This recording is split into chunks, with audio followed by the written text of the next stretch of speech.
my words with every step that I ran to you. Only blue or black days, electing strange perfections in any stranger I choose. One thing everyone can relate to is the struggle to find your soulmate, the person you want to spend the rest of your life with, till death do you part. When you find that one person, what you do next is what makes up for that search. Looking at the formation and stages of relationships, I found that although they are a major part of our lives, we have seen a major shift in the way they are formed and maintained. There are all of 2 healthy relationships that I have encountered in my life, one couple in their 70s and another in their 20s. Talking to them, I was able to see exactly how relationships have shifted from 50 years ago to now.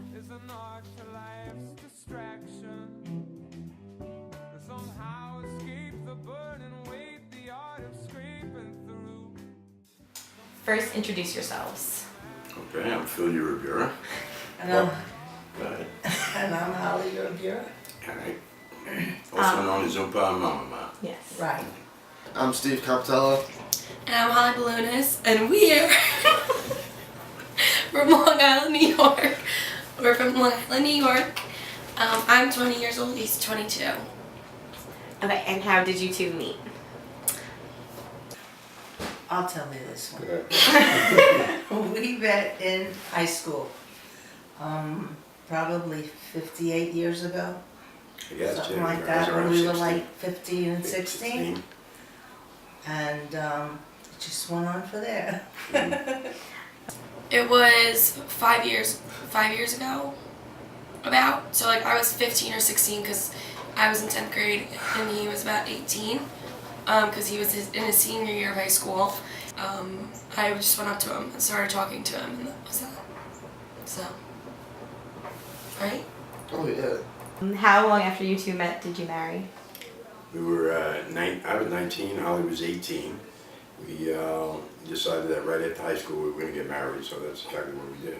Just come out. And how long after that did you have children? Immediately. Like 10 months. Like 10 months after Teresa was born, and then it was kind of like non-stop for the 5 kids that we have. Okay. I guess in the next 10 years, right? Yes. By the time I was 29, I had 5 children. To sum up, like, a relationship today, like a typical relationship, like in your 20s.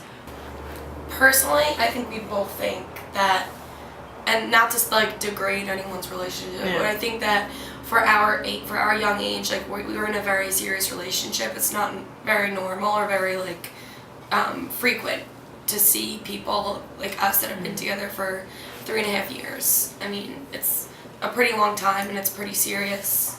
So I think that we're not like most relationships at our age. Okay. At our age, I feel like it's very, it's your young 20s. Everyone wants to go out, be single, have fun. Not to say that's what we want to do, but like in general, my best, all of our friends like are, other than Pinto and Antonio, like aren't really in relationships, right? TJ. Okay, but like we know like 2 other couples that have been together for like over a year or 2. Yeah, not you.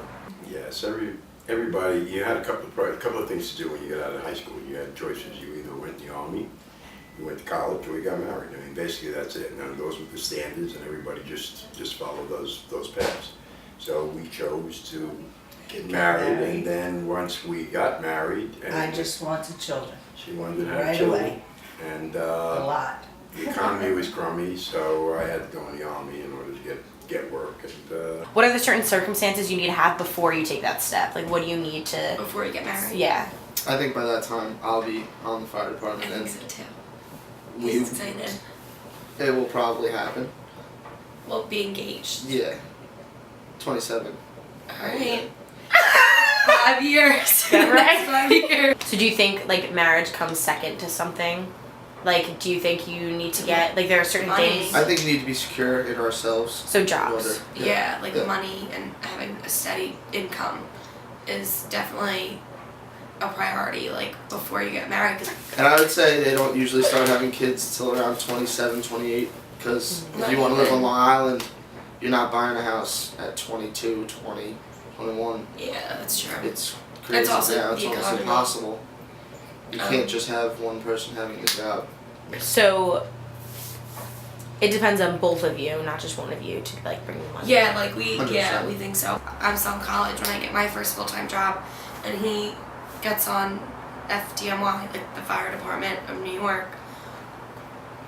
It's still not going to be enough. Like we still will need to save and stuff like that, you know. Mothers can't stay home and take care of their children like I was fortunate enough to do. Be there all the time for my 5 kids. And mothers today can't do that. They have to go out to work and, you know, they can't be there all the time. It was also traditionally the man's role back then to be the breadwinner. So, I mean, I worked 3, 4, 5 jobs, whatever I had to do to support my family. And he was a really good breadwinner. Since we talked about today's relationships, how do you think that compares to a typical relationship from, say, 50 years ago, like Mama and Papa? It's very different, I feel. Oh, I think relationships have changed a lot.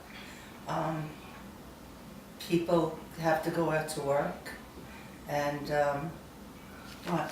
I think it's more than that. I think it's more about less of a commitment of people to each other today. I think because of the internet phenomenon and the social media that's taken over the world at this point, people don't know how to relate to each other personally. They don't personalize things anymore. Everything is done at a distance and very impersonal. So, To be honest, I think it ruins relationships at one side, but I think it also is great for relationships, for like long distance relationships. But I just think, I don't know. It's had a big impact. Yeah. And it's definitely impersonal because I think that, you know, when people even talk on social media or like when they write posts or comments, like, I don't know, I feel like it's taking away from having personal interactions. once the relationship starts to have a few little cracks in it, people They let just it run go. away from it. They run away from it. There's no commitment to making it work. And back when we were that age, I mean, you worked We at worked keeping at the a marriage marriage together. to keep it It was actually an together. embarrassment to get divorced Right. when we were younger. Not And like especially today, once you had children. yeah. And You today just people want wear it to like a children. badge of courage. You know, I mean, you watch all these movie stars 3 times, 4 times, 5 times married, like so. And we're not like those movie stars. We're like Speak Mama for and yourself. Papa. I still have both sets of grandparents and they're both still together. I mean, I feel like back then it's like you get married young and like you stay with them. Like you work through it. You work through everything and you stay together and you have big families and you move in together right away. You buy a big house and you live happily ever after, I guess. Because personally right now my parents have been they've been separated for 3 years, and they're in the middle of finalizing their divorce. And you know, I mean, I appreciate that they did it when we were older, when we were 18. They wanted to do it sooner, but they held out until we graduated high school, which was nice. But I look at his parents are still married, and I really look up to his parents as a couple. Because again, it's just so easy for people nowadays to get a divorce.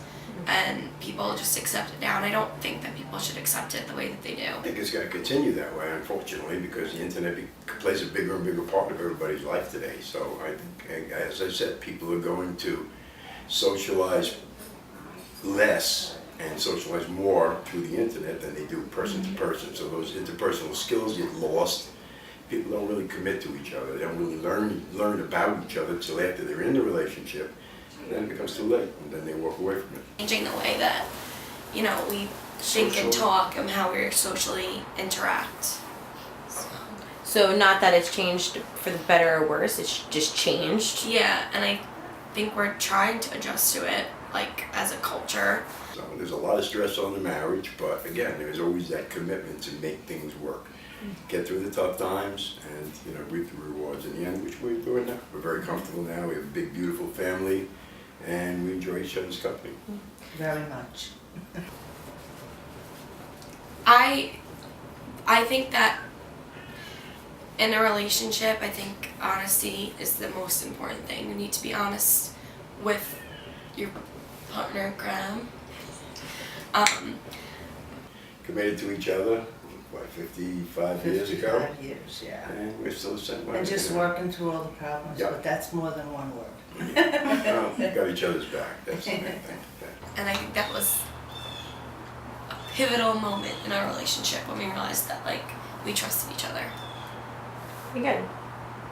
If you had to pick one moment or one memory or one like just aspect of the other person, what would you say like I know. I guess sums up your relationship? I If you know have a mine. story, I know mine. okay. Is it a story? Yeah. Okay. Well, it was the first time he said I love you. I'm gonna cry.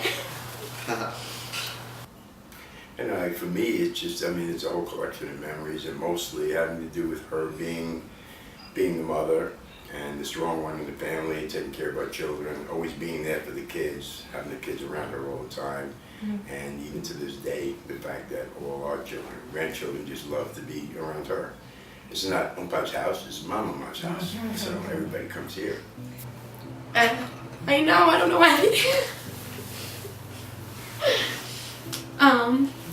And we were just watching a movie and I just like sat up and I started like laughing at him and smiling at him.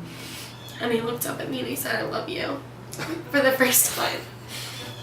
And it was, I don't know, it was just like, you could tell like the way he was looking at me and the way he said it. And, like he loved me.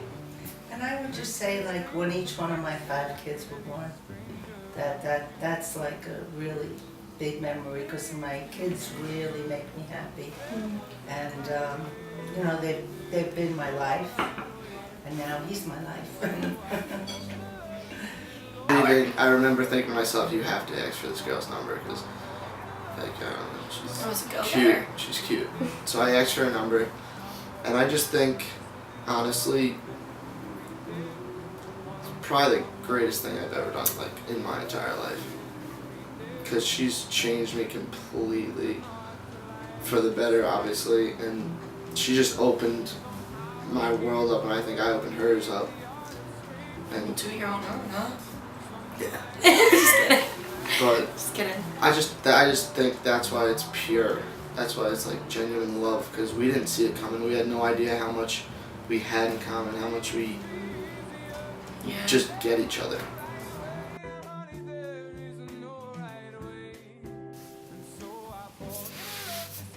There's obviously been a change. Economics, careers, and social media have all had an impact on the way relationships have been formed within society. Compared to 50 years ago, society has transformed people into being more focused on career goals and being able to settle down with a family later on in life.